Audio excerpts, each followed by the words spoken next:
জামাই ষষ্ঠীর সন্ধ্যাবেলা ভাই গিয়েছিল দোকানে, আমি ফুচকা খেতে প্রচণ্ড ভালোবাসি। এনেছে ফুচকা, টক জল, আলু মাখা, যেটা ইয়ে লাগে। এবার হচ্ছে আমি এখানে জলটা ঢেলে নিচ্ছি।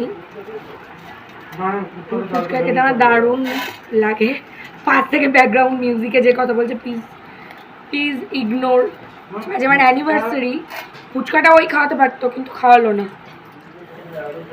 এবার এই যে ফুচকার পুরো ইয়ে ধরে খুলে নিয়েছি, একটা করে নিয়ে আমি অনেক দিন ধরে ফুচকা আমি আলু দিয়ে নিয়ে একটা খেয়ে নিচ্ছি, কারণ আমি অনেক দিন ধরে আমি এখানকার ফুচকা খাই না। এরকম করে ফুচকা খাই জানতামই না তো।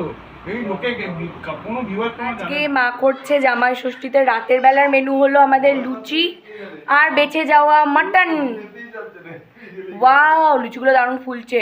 আর এগুলো কিন্তু আটার লুচি। এই যে এখানে এক কড়াই করা হয়ে গেছে, রাঁধুনি আমার মা। এরা দেখো একদম ফুটবলের মতো ফুলেছে। এই যে মাটন আর হচ্ছে আটার লুচি, একটু আগে মেয়েকে খাওয়ালাম, মেয়েকে ইয়ে খাওয়াইনি অবশ্য। এই হলো আজকে আমাদের রাতের ডিনার।